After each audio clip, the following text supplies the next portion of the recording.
Shalom అలేకిం, షాలోమ్ అలేకిం, షాలోమ్ అలేకిం. దేవుని యొక్క లేఖన భాగాన్ని ధ్యానం చేద్దాం. The book of Jeremiah chapter 17 verses 7 and 8. ఇర్మియా గ్రంథము 17వ అధ్యాయము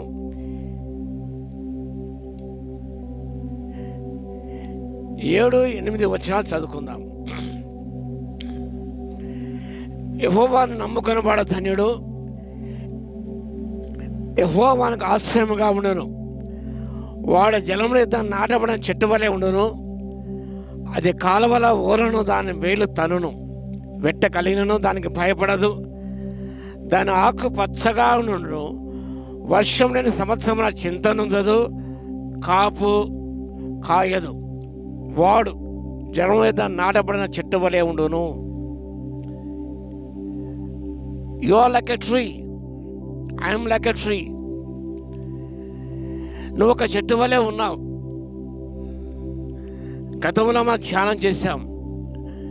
నెబుకద్నెజరు రాజా ఆ చెట్టు నేను సూచిస్తున్నది. గర్వించి ఎలా పతనమయ్యాడో, ఎలా ప్రభుని స్తోత్రించి దీనమస్సు కలిగేలా సమస్త పొందాడో మనం చూసాం. ఈ కాంటెక్స్ట్ గమనిస్తే ఇర్మియా ప్రవక్త ఇశ్రాయేలును ఉద్దేశించి ఈ మాటను పలుకుతున్నాడు. ది అన్ఫ్రూట్ఫుల్ పీపుల్, వాళ్ళు ఫలము లేని వారుగా ఉన్నారు, బాధలో ఉన్నారు, చింత చేస్తున్నారు, ఎలాంటి ఫలితాన్ని ఇవ్వలేకపోతున్నారు, చూపించలేకపోతున్నారు. కాబట్టి ఇక్కడ ఇర్మియా ప్రవక్త ఈ మాటలు సెలవిస్తున్నాడు. ఏమనగా, యెహోవా నమ్ముకున్నవాడు ధన్యుడు, యెహోవాకు ఆశ్రయముగా ఉండును అంటూ, అలాంటి వాడు ఎవరైతే యెహోవా ఆశ్రయముగా ఉన్నాడో, ఎవరైతే యెహోవాను నమ్ముకున్నాడో అలాంటి వాడు ఎలా ఉంటాడనగా, వాడు జలం మీద నాటబడిన చెట్టు వలె ఉండును. Those who believe in the lord, యెహోవాను నమ్మిన వారు, those who take him as their refuge, యెహోవాను ఆశ్రయముగా ఎంచుకున్న వారు, ఆశ్రయ దుర్గముగా ఎంచుకున్న వారు, they will be like a tree planted beside the water's flow. జలము యొద్ద నాటబడిన చెట్టు వలె ఉంటాడు. ఎవరనగా యెహోవాను నమ్మిన వారు, ఆయన ఆశ్రయదుర్గం ఎంచుకున్నవారు, వారు జలం మీద నాటబడిన చెట్టు వలె ఉంటారు. ఆ చెట్టు ఎలా ఉంటుందనగా, వాక్య భాగంలో దాని వేళ్ళు తనును, దాని కాలువల ఊరన అది ఉంటుంది, నాటబడిన చెట్టు వలె ఉండును. ఆ చెట్టు యొక్క వేళ్ళు అనేది బాగా అందులో చొచ్చుకొని పోతాయి. వెట్టెక్కన దానికి భయపడదు, దాని ఆకు పచ్చగా ఉండును. వర్షం సంవత్సరం చింతనందదు, కాపు మానదు. ఆ చెట్టు భయపడదు, దేనికి కూడా భీతి చెందదు, భయపడదు.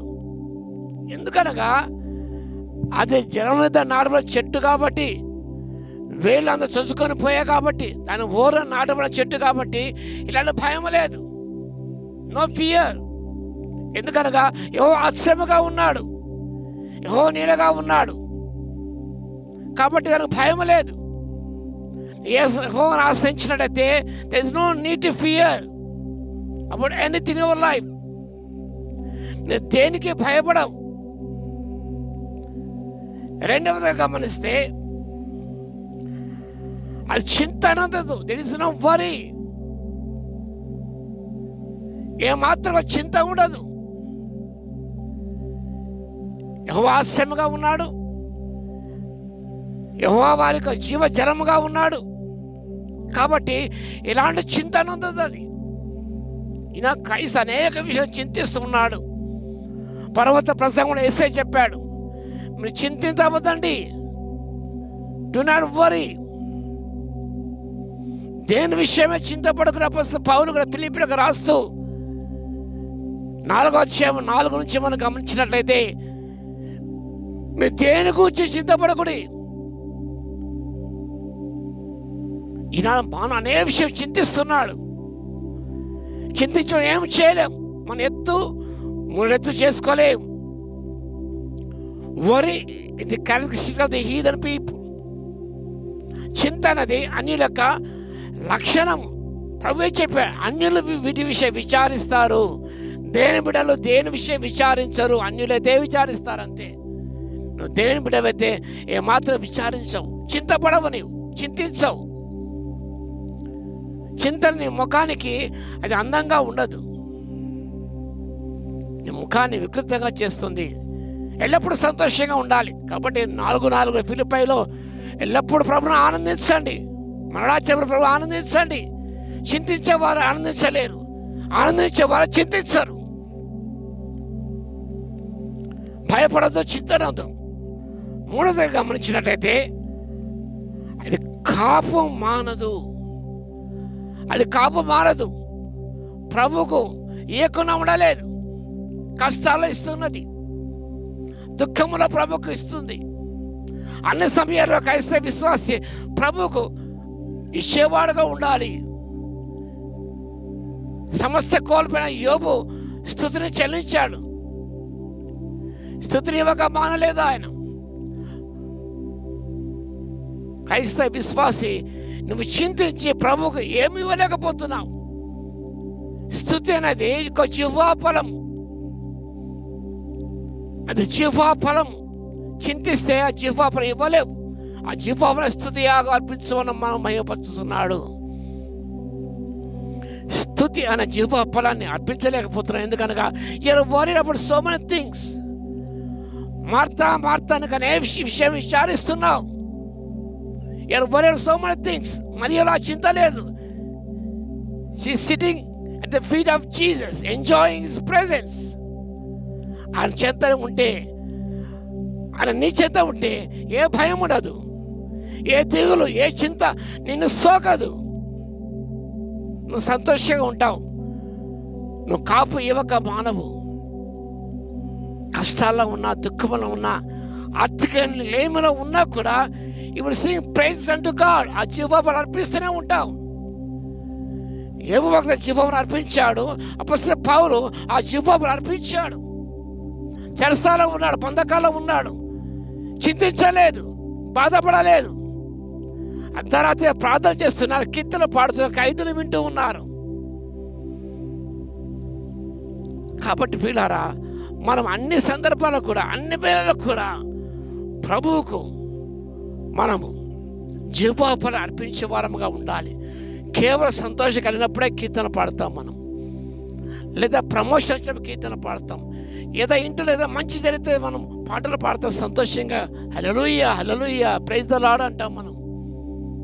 కానీ దుఃఖ సమయాల్లో, ప్రియుని కోల్పోయినప్పుడు, ఆర్థిక ఇబ్బందులు ఉన్నప్పుడు, రోగాల చేత బాధపడుతున్నప్పుడు ఈ జీవోబలు ఇవ్వలేకపోతున్నాం. ఎవరిస్తారు జీవోబలాన్ని? ఆయన నమ్ముకున్న బిడ్డలు, ఆశించుకునే బిడ్డలు, ఆయన చెంత ఉన్న జీవజలం చెంత ఉన్న ఆ బిడ్డలు భయపడరు, చింతనందరు, కాపు ఏకం మానరు. నువ్వు ఎలా ఉన్నావు?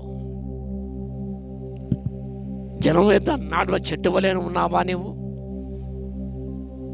ఎలా ఉన్నా నీ జీవితం ఒక్కసారి పరిశీలన చేసుకొని పీడ చింతించక ప్రభుని సంతోషిస్తూ ఆనందిస్తూ దేని స్తోత్రం చెల్లించినప్పుడు ఇప్పుడు రిసీవ్ ఇమ్మెన్స్ బ్లెస్సింగ్.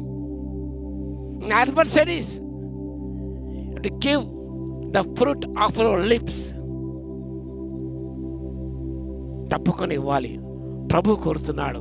ఆ రీతిగా మనందరం కూడా ఆ జీవమును అర్పించి భయపడక చింతించక ప్రభువుకు మనం అన్నీ అందిస్తూ అర్పించుకుంటూ మనం ప్రభు సేవల ముందు సాగిపోవడానికి పరిశుద్ధాత్మ దేవుడు మనకందరూ కూడా కృపా సహాయత మెండుగా దయచేయును గాక. ఆమేన్. ప్రార్థన చేద్దాం.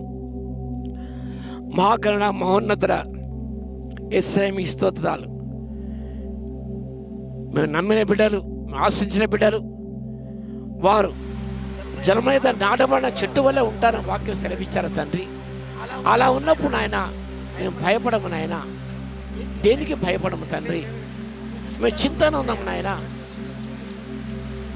మీకు ఇస్తూనే ఉంటాం, ఎల్లప్పుడూ అర్పిస్తూనే ఉంటాం, స్తుతియాగానే అర్పిస్తూనే ఉంటాం, నిత్యము బలులు అర్పిస్తూనే ఉంటాం తండ్రి. అలా కృప ఇవ్వగలందుకు మీకే స్తుతి స్తోత్రాలు. వాక్యం ఉన్న ప్రతి బిడ్డను దర్శించండి. వారు ఏ స్థితిలో ఉన్నారో మీకు తెలుస్తున్నాయన. చింతించక, దుఃఖించక, విలపించక, బాధపడక తండ్రి, ఎల్లప్పుడూ స్తుతించేవారుగా ఉండదు, మీరు సంతోషించేవారుగా ఉండదు ప్రభువా. ఫలాలు ఇచ్చేవారుగా ఉండదు. ప్రతి బిడ్డకు ఆత్మ సహాయత దయచేవలసిగా విజ్ఞాపన చేస్తూ ఘనమైన మీ నామను కొనియాడుకుంటూ యేసయ్య నామములో ప్రార్థించి వేడుకొస్తున్నాము తండ్రి. ఆమేన్. మన తండ్రి అయిన దేవుని యొక్క ప్రేమయు, మన ప్రభువును రక్షకుడు యేసుక్రీస్తు యొక్క కృపయు, పరిశుద్ధాత్మ యొక్క అన్యోన్య సహవాసం మనందరికీ సదాకాలము తోడే ఉండును గాక. ఆమేన్.